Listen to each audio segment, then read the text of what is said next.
Hello दोस्तों, एक बार फिर से स्वागत है आप सभी का होमलैंड एकेडमी पे। मैं हूं आपका दोस्त मनीष मिश्रा। आज हम फिर यहाँ इकट्ठा हुए हैं कि पावर शेयरिंग हमें पढ़ना है यहाँ पे। लेकिन चैप्टर स्टार्ट करने से पहले मैं आप सभी का बहुत बहुत धन्यवाद करना चाहूंगा। मेरी पुरानी वीडियोस पे आप सबने बहुत प्यार दिया, बहुत सपोर्ट किया। मैं उसके लिए आपका बहुत बहुत आभार व्यक्त करता हूँ। और बिना समय गंवाए मैं फिर से चैप्टर पे वापस आता हूँ।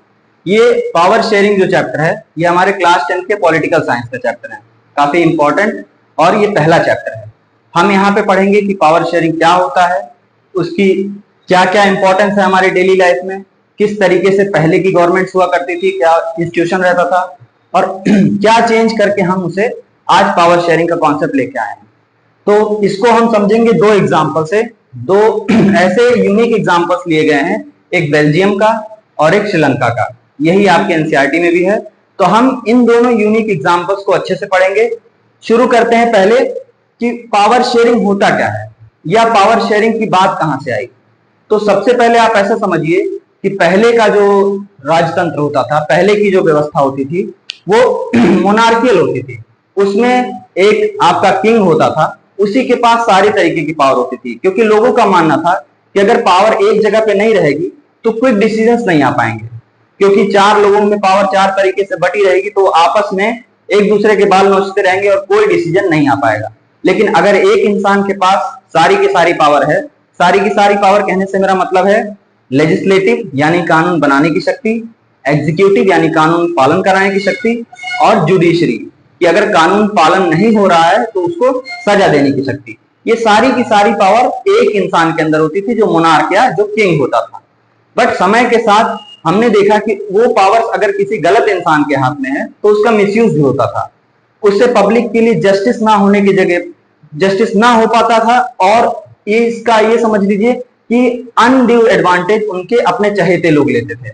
तो इसी की व्यवस्था को जब हमने अच्छे से परखा, उसकी तकलीफें समझी, तब लोगों ने आवाज उठाई कि हमें मोनार्की सिस्टम नहीं चाहिए। हम बढ़ने लगे डेमोक्रेसी की तरफ, प्रजातंत्र की तरफ, जहां जनता के हाथ में पावर होती है, जनता ही अपना लीडर चुनती है और वही चल के आगे उन पर शासन करते हैं। लेकिन हाँ, उसमें भी इंस्टीट्यूशन बटे होते हैं कि हमने कानून बनाने वाले लोगों को अलग रखा है, कानून का पालन कराने वाले लोगों को उनको भी अलग रखा है, और अगर सजा देने की बात आती है या जुडिशरी जिसे हम कहते हैं, वो इंस्टीट्यूशन भी हमने अलग रखा है।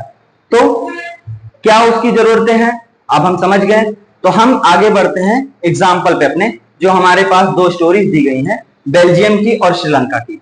देखिए, किसी भी कंट्री में अगर सारी पॉपुलेशन एक ही एथनिक ग्रुप की है, एक ही लैंग्वेज को बोलती है, एक ही धर्म में विश्वास रखती है, तो शायद वहां एक पारिवारिक जैसा माहौल होगा। वहां पे आपको कुछ बाहर से हस्तक्षेप करने की जरूरत नहीं है, सब कुछ ऑलरेडी वेल सेट रहेगा। बट ऐसा होता कहीं पे नहीं है। कंट्रीज हमेशा डाइवर्सिटी पे बनी होती हैं। अलग अलग लैंग्वेज बोलने वाले लोग होते हैं, अलग रिलीजन को मानने वाले लोग होते हैं, अलग अलग डाइवर्सिटी उनके अंदर होती है। अब ऐसी डाइवर्सिटी में आप ये सोचो कि सब कुछ एक रूल पे चल जाए, तो ऐसा पॉसिबल नहीं है। तो जो डाइवर्सिटी की बात हो रही है उसी का हम देख लेते हैं यहाँ पे भी एग्जांपल। बेल्जियम एक ऐसा कंट्री है जहां पे, आप ये यूरोप की कंट्री है बेल्जियम, जहां पे पॉपुलेशन लगभग 1 करोड़ की है, 1 करोड़ से कुछ ज्यादा कह लीजिए। जो आपके अगर एरिया वाइज देखा जाए तो बेल्जियम हमारे हरियाणा जितना बड़ा है, जितना हमारा एक स्टेट हरियाणा है, जितना एरिया वाइज उतना ही बड़ा बेल्जियम है।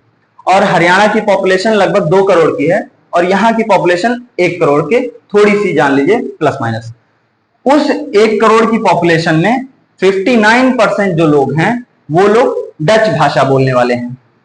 वो कहां रहते हैं? वो फ्लेमिश रीजन में रहते हैं। दूसरी बात आती है, 40% लोग जो फ्रेंच भाषा बोलते हैं वो वेलोनिया रीजन में रहते हैं, और लगभग 1% वहां पे जर्मन स्पीकिंग पॉपुलेशन है। फिर दूसरा एग्जांपल हमारे पास है श्रीलंका का। श्रीलंका का आप लोग जानते हैं, आपकी नेबरिंग कंट्री, आपके तमिलनाडु से कुछ ही किलोमीटर दूर एक आइलैंड कंट्री है आपकी श्रीलंका। वहां का पॉपुलेशन है 2 करोड़ का। वहां पे आप समझ लीजिए 74% लोग सिंहल भाषा बोलने वाले हैं, बुद्ध धर्म को मानने वाले लोग होते हैं, और 18% के लगभग वहां पे तमिल्स रहते हैं। तमिल में भी दो वैरायटी है, एक है आपकी श्रीलंकन तमिल्स जो 13% है, जो वहां की ओरिजिनल पॉपुलेशन है। बाकी इंडियन तमिल्स भी रहते हैं 87%। वो इंडियन तमिल्स वहां पे समझ लीजिए कि इंडिया से प्लांटेशन वर्कर बन के गए थे, जो वहीं सेटल हो गए और वहीं उनकी फैमिलीज आगे प्रॉस्पर कर गई। तो ये सिचुएशन आप देख रहे हैं दोनों कंट्रीज में अलग अलग पॉपुलेशन है, अलग अलग भाषा बोलती है, अलग अलग सबका कल्चर है। सेम आप दोनों कंडीशन में देख रहे हैं, डाइवर्सिटी आपको दोनों जगह देखने को मिलेगी। लेकिन दोनों कंट्रीज किस तरीके से अपनी सिचुएशन को डील करती हैं, हम उसे समझेंगे। पहले देखते हैं मेजोरिटेरियनिज्म इन श्रीलंका। श्रीलंका में मेजॉरिटी पार्टी को हम लोग देखते हैं कि मेजॉरिटी पार्टी को ही सारी वहां पे प्रिविलेज मिल जाती है। तो आप यहाँ पे देखते हैं मेजॉरिटी जो बाहुल्य जनसंख्या है वो वहां पे क्या है, सिंहल लोग जो बुद्ध धर्म को मानते हैं, सिंहल भाषा बोलते हैं, 74%, मतलब मेजॉरिटी में वहां पे सिंहल हैं। तो श्रीलंका में क्या होता है कि जो गवर्नमेंट बनती है डेमोक्रेटिकली इलेक्ट होके, वो प्रेफरेंस देने लगती है सिंहल लोगों को, उन्हीं की भाषा को वहां का लैंग्वेज घोषित किया जाता है। जो गवर्नमेंट एग्जाम्स होते हैं, चाहे यूनिवर्सिटी के लिए आप कह लीजिए या आपके जॉब्स को लेके कह लीजिए, हर जगह पे वरीयता मिलती है आपके सिंहल लोगों को। तो बाकियों का कल्चर जो तमिल्स हैं, उस तमिल में भी देखिए कुछ मुस्लिम थे, कुछ हिंदू थे, उनका कल्चर वहां पे सप्रेस होता दिखाई देता है। फिर उसके बाद सरकार क्या करती है, वो बुद्ध धर्म को एक राष्ट्र धर्म के रूप में स्थापित करने लगती है, वो उसी के त्योहार मनाने चलती है और बाकियों को क्या कर रही होती है, वो इग्नोर करने लगती है। इस वजह से क्या होता है, इस वजह से जो माइनॉरिटी में है यहाँ पे, जो अल्पसंख्यक हैं, वो क्या होते हैं, उनको काफी तकलीफ होती है इससे, वो आगे चल के इसका विरोध करने लगते हैं और 1980s तक आते आते वो लोग एक सेपरेट तमिल एलाम, एलाम मतलब होता है स्टेट, उसकी डिमांड करने लगते हैं। तमिल्स मोस्टली आप देखेंगे श्रीलंका के नॉर्दर्न भाग में, ऊपरी हिस्से में रहते हैं, वो लोग वहां पे एक अलग स्टेट की डिमांड करने लगते हैं। इस वजह से इतनी ज्यादा कॉन्फ्लिक्ट होती है कि आपस में सिविल वॉर जैसी सिचुएशन आ जाती है। सिविल वॉर मतलब जिसमें एक अपने ही देश के कुछ जनसंख्या आपस में एक दूसरे को गुट बना के एक दूसरे पे अटैक करने लगती है। सिविल वॉर मतलब आंतरिक युद्ध, गृह युद्ध जिसे कहते हैं। तो यहाँ पे तो सिचुएशन आपने देख ली, मेजॉरिटी को उन्होंने सारा जो बेनिफिट है वो देने का सोचा, तो क्या रिजल्ट आया। फिर अगला हम एग्जांपल देते हैं, एकोमोडेशन इन बेल्जियम। बेल्जियम में क्या होता है, बेल्जियम में भी देखिए पॉपुलेशन है 1 करोड़ की, जिसमें से लगभग 59% डच भाषा बोलते हैं, वो फ्लेमिश रीजन के रहने वाले थे। 40% फ्रेंच लोग थे जो फ्रेंच भाषा बोलते थे और वेलोनिया रीजन में रहते थे, बाकी 1% जर्मन थे। लेकिन हाँ, यहाँ की जो कैपिटल है, बेल्जियम की कैपिटल है ब्रुसेल्स, वहां का स्टोरी अलग था। वहां पे फ्रेंच लोग ज्यादा थे, फ्रेंच भाषा बोलने वाले लगभग 80% में थे और बाकी थे वहां पे डच और जर्मन। तो आप ऐसा समझिए कि कंट्री में आपके डच पॉपुलेशन है मेजॉरिटी में, लेकिन कैपिटल में डच माइनॉरिटी में जा रही है। कंट्री में आपका जो फ्रेंच है वो माइनॉरिटी में, लेकिन कंट्री के कैपिटल में फ्रेंच मेजॉरिटी में। तो सिचुएशन कुछ कुछ आपको कॉन्ट्राडिक्टिंग, एक तरीके से एक के विपरीत दूसरी दिख रही है। यहाँ पे क्या होता है, यहाँ पे जो माइनॉरिटी में रहते हैं उनको काफी तकलीफ होती है, क्योंकि मेजॉरिटी है, जो कैपिटल की बात ब्रुसेल्स की कर रहे हैं हम, तो फ्रेंच जो होके वहां पे जो 80% में फ्रेंच है वो बहुत रिच और प्रॉस्परस रहते हैं, वो एलिगेंट क्लास उनकी मानी जा रही थी, उनके पास अच्छा खासा वेल्थ था। तो इसे देख के माइनॉरिटीज को काफी तकलीफ होता था। फ्रेंच के जो कैपिटल रीजन है ब्रुसेल्स, वहां पे फ्रेंच को ज्यादा आपकी प्रेफरेंस मिल रही थी, लेकिन इसका विरोध हुआ। समझ लीजिए 1970 से लेके 1993 तक की बात है। वहां की सरकार ने लगभग 3 से 4 बार 5 बार वहां का कॉन्स्टिट्यूशन अपना अमेंड किया, संशोधन किया, और वो इस नतीजे पे पहुंचे कि वहां पे उन्होंने इस तरीके की ऐसी व्यवस्था बनाई। सुनने में आपको थोड़ा कॉम्प्लिकेटेड लगेगा, लेकिन आप ऐसे सोचिए, वहां पे उन्होंने ये कबूल किया कि जो लोग कंट्री में मेजॉरिटी में हैं डच, वो लोग अपना बराबर राइट शेयर करेंगे फ्रेंच के साथ। सेम हुआ कैपिटल में, जो वहां पे फ्रेंच मेजॉरिटी में था, उन्होंने अपने साथ इक्वल राइट शेयर कराए आपके डच वालों को। तो समझिए जहां पे जो मेजॉरिटी में है उसने अपनी जगह को क्या किया, अपनी जगह को सैक्रिफाइस करके 50-50 के मार्जिन पे दोनों कम्युनिटीज को वहां पे रिप्रेजेंटेशन दिया। असेंबली वगैरह जो वहां पे बनी, जो वहां पे इलेक्शंस के बाद, वहां पे भी सीटें 50-50% पे दी गई। किसी के साथ भी ऐसा नहीं किया गया कि वहां पे किसी को कम किसी को ज्यादा। आपकी पॉपुलेशन कुछ भी हो, लेकिन आपको सीटें 50-50 की मेजॉरिटी में मिली। दूसरी बात, वहां पे स्टेट गवर्नमेंट भी बनाई गई। स्टेट गवर्नमेंट्स क्या करेंगी, अपने अपने स्टेट का ध्यान रखेंगी, और सरकार जो सेंट्रल गवर्नमेंट की होगी वो उनके साथ बिल्कुल भी हस्तक्षेप नहीं करेगी। फिर यहां पे आगे चल के एक तीसरी गवर्नमेंट बनाएगी जिसको बोलते हैं कम्युनिटी गवर्नमेंट। ये एक यूनिक ही कॉन्सेप्ट था यूरोप के लिए। आप ऐसा समझिए कि कम्युनिटी गवर्नमेंट पूरे कंट्री के लिए बनेगी, जिसमें हर एक कम्युनिटी के लोग, जैसे डच स्पीकिंग, फ्रेंच स्पीकिंग या जर्मन स्पीकिंग, सबके रिप्रेजेंटेटिव वहां होंगे, और वही गवर्नमेंट उस कम्युनिटी के एजुकेशन, कल्चर, इन सारी चीजों का ध्यान रखेगी। तो सोचिए कि इतना परफेक्ट मॉडल इन्होंने बनाया, इसको हम बेल्जियन मॉडल कहते हैं। ये अपने आप में इतना यूनिक हुआ कि समझिए कि वहां की पॉपुलेशन को एग्जिस्ट कर गई बिना किसी तकलीफ के। और ये ज्यादातर इतना ज्यादा इसको अप्रिसिएशन मिला कि इवन जब यूरोपियन यूनियन बना, सारे यूरोपीय देश एक साथ आए, तो उन्होंने जो अपना कैपिटल है, उस यूरोपियन यूनियन का जो हेडक्वार्टर है, उन्होंने ब्रुसेल्स को चुना, जो आज के बेल्जियम की राजधानी है।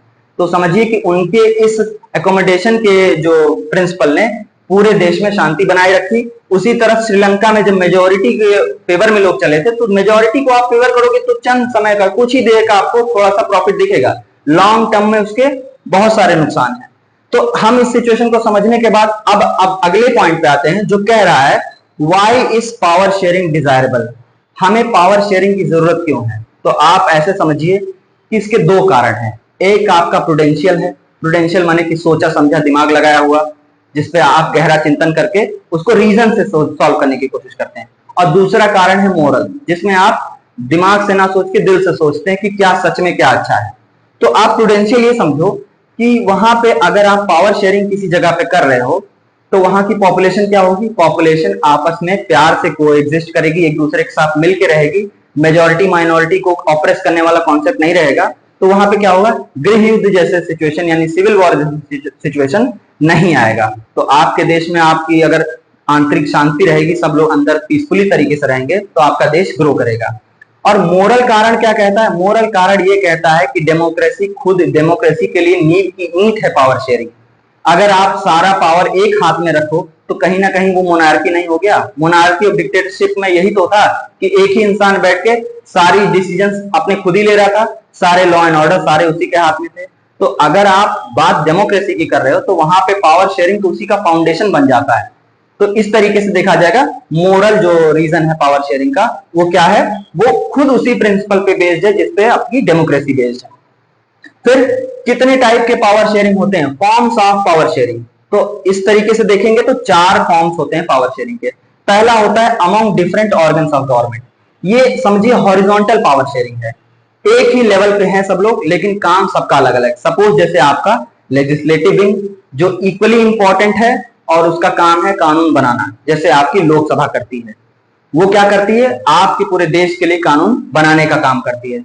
दूसरे उसी के पैरेलल होते हैं एग्जीक्यूटिव, जो आपके मिनिस्टर्स होते हैं, या आपका जो ब्यूरोक्रेटिक फील्ड है, जिसमें क्या है सारे ब्यूरोक्रेट्स आईएएस पीसीएस होते हैं। वो सब लोग क्या करते हैं, वो जो लॉ बन गया है उस लॉ को पब्लिक तक प्रोपेगेट करने का काम करते हैं, और वहां पे उसको पालन कराने का, उसको इंप्लीमेंट कराने का काम करते हैं। फिर आप अगर देखेंगे थर्ड लेवल पे आएगा जुडिशरी। जुडिशरी यानी आपका कोर्ट्स वाला, हाई कोर्ट, सुप्रीम कोर्ट। इसको एक तरीके से देखा जाएगा तो अपॉइंट किया है खुद एग्जीक्यूटिव ने, लेकिन ये एग्जीक्यूटिव को ही चेक एंड बैलेंस करने का काम करती है। इसका काम ये है कि अगर कहीं पे नियम पालन नहीं हो रहा है, कोई नियम का उल्लंघन कर रहा है, तो चाहे वो कोई भी हो, जस्टिस सबके लिए इक्वल है, equal protection of the law and equality before law, सबके लिए सेम ला के सबको खड़ा कर देती, न्याय के समक्ष सब बराबर हैं और सबको न्याय का समान संरक्षण प्राप्त है। तो ये क्या होता है, यहाँ पे देखिए अलग अलग लेवल पे सब कुछ है, मतलब सारा काम अलग अलग है, लेकिन जो सबकी पावर्स हैं वो सारी पावर्स इक्वल हैं। तो इसीलिए इसको क्या, among governments at different level पे हम जब पढ़ रहे हैं तो हम देखेंगे यहाँ पे लेवल्स चेंज होंगे, क्योंकि पहले वाले में क्या था, among different organs of the government, मतलब गवर्नमेंट के अलग अलग ऑर्गन जो जुडिशरी, लेजिस्लेटिव और एग्जीक्यूटिव थे। ये क्या होगा, ये लेवल चेंज करा। सपोज करिए आप ऐसे सोचिए कि एक सेंट्रल गवर्नमेंट है, फिर स्टेट गवर्नमेंट है, उसके नीचे लोकल गवर्नमेंट है।